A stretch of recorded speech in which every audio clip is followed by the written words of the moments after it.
Hello everyone, ये हमारी polity की सीरीज़ चल रही है और इसमें हम पार्लियामेंट कवर कर रहे हैं। तो आज हम करेंगे यहाँ से विकेटिंग ऑफ सीट से। डिस्क्वालिफिकेशन तक हम कर चुके थे। तो विकेटिंग ऑफ सीट्स कैसे होती है राज्यसभा में, मतलब नो डबल मेंबरशिप, ये कॉमन है, मतलब चाहे राज्यसभा हो चाहे लोकसभा हो। No double membership in both the houses must inform within 10 days if elected to both. मतलब इनको जो है, जैसे कि मान लो कि ये कहीं के मेंबर हैं, ठीक है, चाहे स्टेट लेजिस्लेचर के हों चाहे सेंटर के हों, ये एक हाउस के मेंबर हैं और ये दूसरे हाउस में इलेक्ट हो जाते हैं, या फिर ये मान लो कि स्टेट लेजिस्लेचर के मेंबर हैं और सेंटर में इलेक्ट हो जाते हैं। तो ऐसे केस में क्या है भाई, दो जगह की मेंबरशिप अलाउड नहीं है। अगर ये एक साथ दो जगह इलेक्ट हो भी गए हैं तो इन्हें इन्फॉर्म करना पड़ेगा विद इन 10 days कि मतलब ये कहाँ की मेंबरशिप को कंटिन्यू करना चाहते हैं और कहाँ की छोड़ना चाहते हैं। Member elected to another house vacate their first house seat. और अगर ऐसा है कि मान लो दो, मतलब अगर राज्यसभा में जैसे कि मान लो सेंट्रल के हाउसेस के मेंबर थे ये और स्टेट में जीत गए हैं, नहीं मतलब स्टेट के हाउस के मेंबर थे और सेंटर में ये सेंट्रल के मतलब लोकसभा या राज्यसभा से कहीं पर फिर से जीत गए। तो ऐसे केस में सिंपल सी बात है कि भाई इनकी जो है पहले वाली मेंबरशिप जो है वो चली जाएगी ऑटोमेटिकली, अगर इन्होंने इन्फॉर्म नहीं किया मतलब।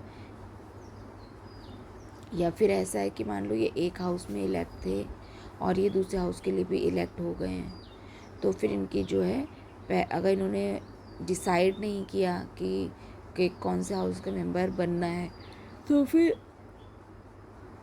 ऐसे केस में इनकी जो पहले हाउस की, मतलब कि अभी मैं प्रेजेंट में जैसे लोकसभा के ये मेंबर हैं और ये राज्यसभा के लिए इलेक्ट हो जाते हैं, तो लोकसभा वाली मेंबरशिप इनकी ऑटोमेटिकली जो है वो ख़त्म हो जाएगी और जो अब राज्यसभा वाली है वो शुरू होगी। या फिर इसका उल्टा भी हो सकता है, मान लो ये राज्यसभा के मेंबर थे और ये लोकसभा के लिए भी इलेक्ट हो गए, तो फिर राज्यसभा की मेंबरशिप चली जाएगी अपने आप, अगर इन्होंने डिसाइड नहीं किया या इन्फॉर्म नहीं किया इन्हें कौन सी मेंबरशिप को कंटिन्यू करना है।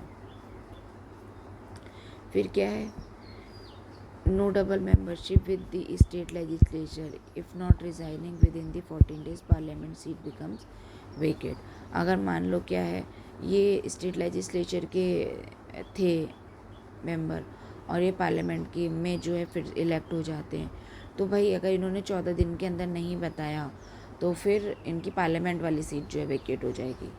ठीक है, दोनों केसेस में डिफरेंस है। यहाँ पे जो कहा जा रहा है कि सेम दोनों सेंटर के हाउसेस हैं, लोकसभा और राज्यसभा में, तो भाई पहले जिस हाउस के मेंबर थे वो वाले ख़त्म हो जाएगी और जो अभी न्यूली इलेक्ट हुए हो जिसके मेंबर, वो वाली कंटिन्यू रहेगी। मगर अगर आप स्टेट और सेंट्रल में अगर डिसाइड करना होगा कि आप स्टेट की रखना चाहते हैं सेंटर की, तो भाई अगर आप डिसाइड नहीं कर पाए तो जो सेंट्रल वाली जो मेंबरशिप है वो आपकी चली जाएगी अगर आपने इन्फॉर्म नहीं किया। Seat vacated is subject to disqualification और इफ इलेक्शन डिक्लेयर्ड वॉइस। और सीट जो है वेकेट हो जाती है अगर किसी भी प्रकार से आपका डिस्क्वालिफिकेशन हो गया हो या फिर आपके इलेक्शन को गलत ठहरा दिया गया हो। ओथ एंड एफर्मेशन का क्या है, administer by president can not vote और पार्टिसिपेट अंटिल सब्सक्राइब। मतलब जो मेंबरशिप के लिए है भाई, आपके लिए पास ओथ एंड एफर्मेशन नो, मतलब आपका ओथ लिया जाना बहुत ज़रूरी होता है। तो जो ओथ और एफर्मेशन है राज्यसभा के मेंबर्स की, वो प्रेसिडेंट द्वारा कराई जाती है। ठीक है, और अगर आपने जब तक आप ओथ नहीं लोगे, आप मेंबर हो और आपने ओथ नहीं ली है, तब तक जो है आप क्या कहते, ना ही वोट कर सकते हो किसी डिसीजन में और ना ही आप जो है मतलब पार्टिसिपेट कर सकते हो एक तरीके से, ठीक है। तो वो ओथ जो है ज़रूरी होती है। फिर क्या है इसमें, लोकसभा में क्या है, administer by pass president can not vote और पार्टिसिपेट अंटिल सब्सक्राइब, सेम है इसमें। पेनल्टीज़ क्या होंगी, liable to penalty of ₹500 for each day seated और वोटिंग विदाउट डिस्क्वालिफिकेशन। दोनों हाउसेस के लिए सेम है। क्या है भाई कि भाई अगर आपने क्या कहते हैं ओथ, बिना ओथ लिए आप उसकी प्रोसीडिंग्स में भाग ले रहे हो या वोट करने की कोशिश कर रहे हो, तो ऐसे केस में आपके ऊपर 500 रुपये की पेनल्टी लगेगी हर दिन की, आप जितने दिन तक ऐसे करोगे। सैलरी एंड अलाउंसेस क्या है, determined by parliament, no pension provision in constitution, pension provided in 1976।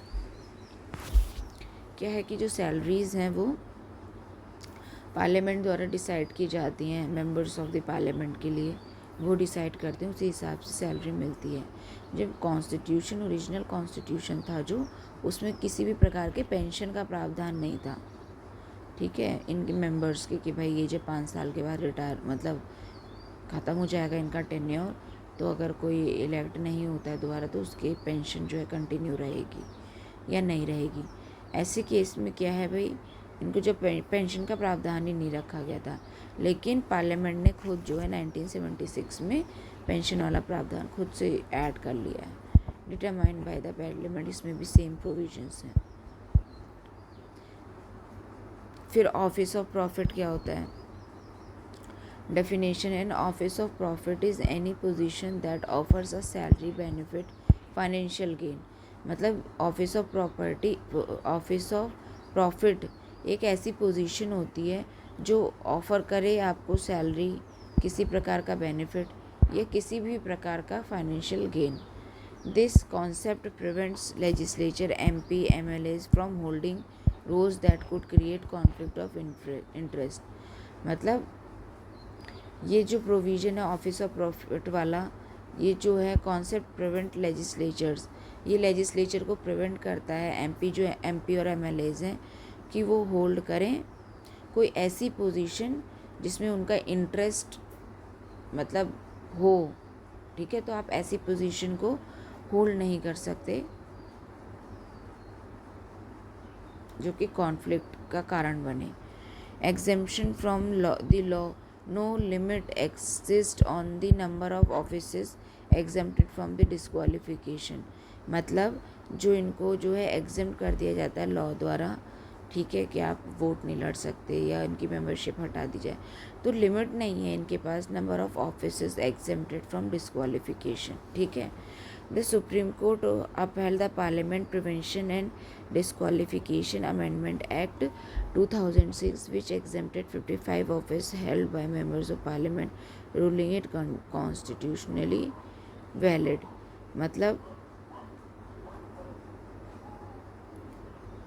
Supreme court ने जो है अपहेल्ड किया पार्लियामेंट का जो एक्ट आया था 2006 में, prevention and disqualification amendment act. इसने एग्जेम्प्ट कर दिया 55 ऑफिसेस जो थे, ऐसे 55 ऑफिसेस, ऐसे 55 जॉब्स या मान लो पोजीशंस जो कि हेल्ड की जाती थी members of parliament, ruling it constitutionally valid. मतलब ऐसे 55 पोस्ट्स को जो हैं इन्होंने जो ये ऑफिस ऑफ प्रॉफिट है उसके जो एम्बिग्विटी से हैं उसे अलग रखा है। फिर क्या लेजिस्लेटिव फ्रेमवर्क क्या है, the parliament prevention of disqualification act 1959, इसके अकॉर्डिंग क्या है भाई, has been amended 5 times to be explain the list of exempted offices.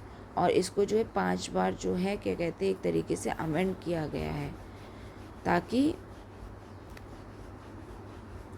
5 times to expand. और उसमें से क्या है कुछ ऑफिसेस जो हैं उसमें बार बार जोड़ते गए हैं कि भाई ये ऑफिस ऑफ प्रॉफिट की कैटेगरी में नहीं आते, ये वाला ऑफिस ऑफ प्रॉफिट की कैटेगरी में नहीं आते। तो इस तरीके से उसमें 5 बार अमेंडमेंट किया गया है। फिर कॉन्स्टिट्यूशनल रेफरेंस क्या है, the term office of profit affairs in article 102 1 and A clause में और 102 और 119 में। जो ऑफिस ऑफ प्रॉफिट है वो जो है टर्म अपीयर होता है आर्टिकल 102 और आर्टिकल 191 में of the constitution, but is not defined in the Indian constitution और रिप्रेजेंटेशन ऑफ पीपल एक्ट 1951। जो टर्म ऑफ ऑफिस है इसके जो कुछ मतलब एक तरीके से डेफिनेशन है वो आर्टिकल 102 और 191 में दिखती है, लेकिन इसको जो है डिफाइन नहीं किया गया है इंडियन कॉन्स्टिट्यूशन में, ठीक है। और रिप्रेजेंटेशन ऑफ पीपल एक्ट 1951 में भी इसे जो है डिफाइन नहीं किया गया है।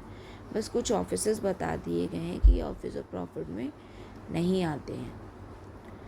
These articles has legislatures from holding office or profit under central and state government to prevent financial gain। और ये आर्टिकल जो है लेजिस्लेचर को जो है एक तरीके से बार करता है कि भाई वो किसी भी प्रकार का ऑफिस और प्रॉफिट को होल्ड ना करें जो कि सेंट्रल और स्टेट गवर्नमेंट में के अंडर में आता हो, ताकि उनके फाइनेंशियल जो गेन वाला जो प्रॉफिट उससे जुड़ा हुआ है उसे जो है प्रिवेंट किया जा सके।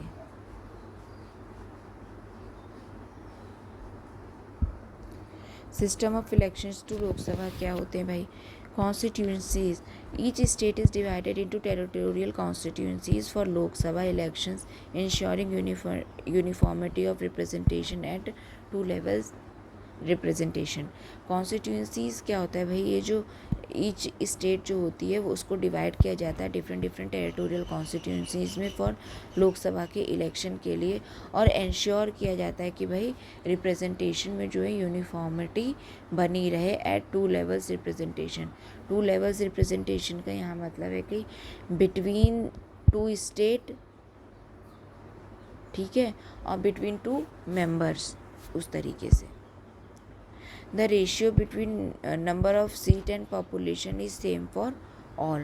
जो रेशियो आता है नंबर ऑफ सीट और पॉपुलेशन का वो सबके लिए सेम आता है। इंटर स्टेट में क्या होता है? Final representation among constituencies with in the same state.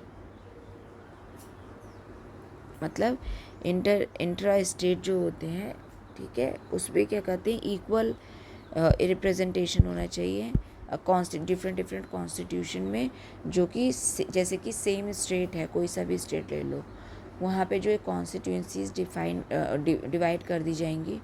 तो क्या होगा कि जो इलेक्शन लड़े जा रहे हैं तो उन सब कॉन्स्टिट्यूंसीज पे इलेक्शंस लड़े जाते हैं, ठीक है, लेकिन उनका रिप्रेजेंटेशन जो है वो कोशिश की जाती है कि भाई वो बराबर हो। ऐसा ना हो कि कोई मतलब कि डिस्पैरिटी है तो कोई जो है थोड़ी वोट मतलब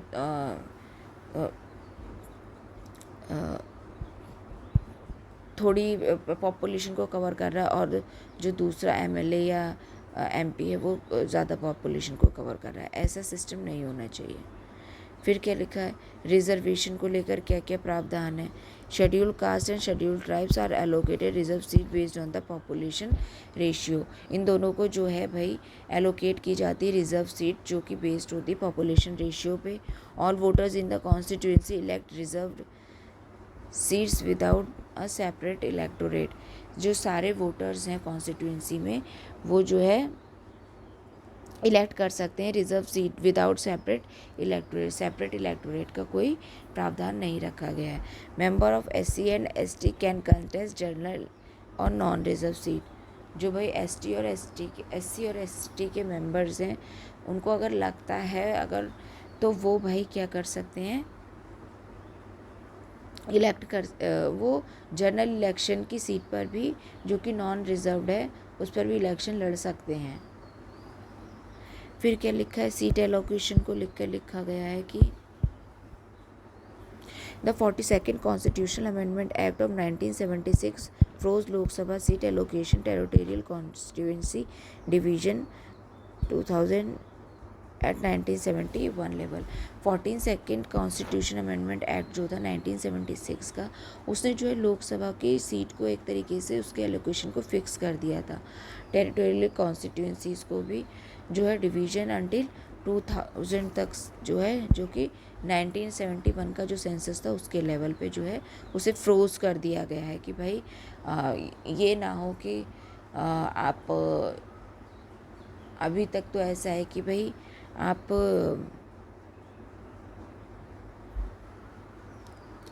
को सीट जो है फ्रोज़न कर दी गई है, मतलब एक तरीके से कोटा जो मतलब कि एक मेंबर के जो कितनी पॉपुलेशन को रिप्रेजेंट कर रहा है, ये जो है 1971 के जो सेंसस हुए थे उसके लेवल पे किया जाता है।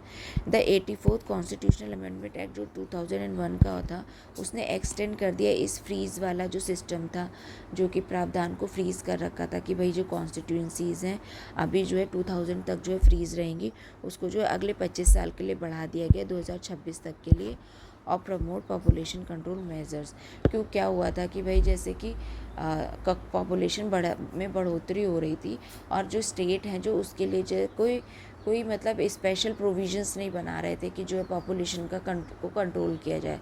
तो ऐसे केस में क्या था कि भाई उनका रिप्रेजेंटेशन बढ़ रहा था। भाई जितने ज़्यादा पॉपुलेशन बढ़ती जाएगी उतना ज़्यादा उस स्टेट का रिप्रेजेंटेशन एक तो बढ़ जाएगा, ठीक है, लोकसभा में या राज्यसभा में। और दूसरा ये है कि भाई उनका कोटा जो है वोट वाला, मतलब वो कितने % लोगों को रिप्रेजेंट कर रहे हैं ये भी बढ़ जाएगा।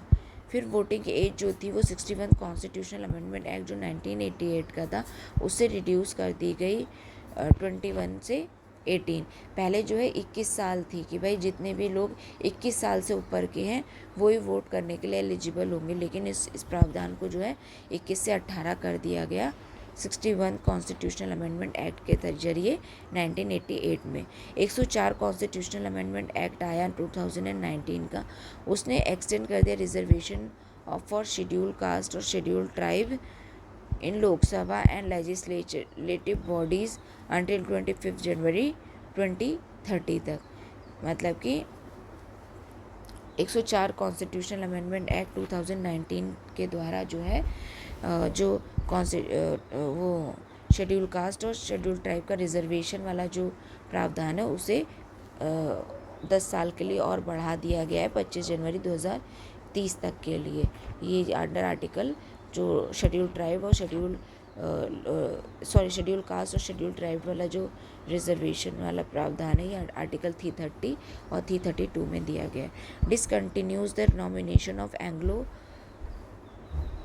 इंडियन आर्टिकल 331 था जो कि लोकसभा में 2 मेंबर और लेजिस्लेटिव बॉडीज़ में 1 मेंबर था, तो इसको जो है डिसकंटिन्यू कर दिया गया। अब एंग्लो इंडियंस का जो है नॉमिनेशन नहीं किया जाता है, ना ही लोकसभा में ना ही स्टेट लेजिस्लेटिव असेंबलीज़ में। इसके जो प्रावधान है आर्टिकल 331 में दिए गए थे। ठीक है, अभी हम जो नेक्स्ट वाला यहाँ से है प्रिसाइडिंग ऑफिसर, उसे नेक्स्ट वीडियो में कवर करेंगे। Thank you.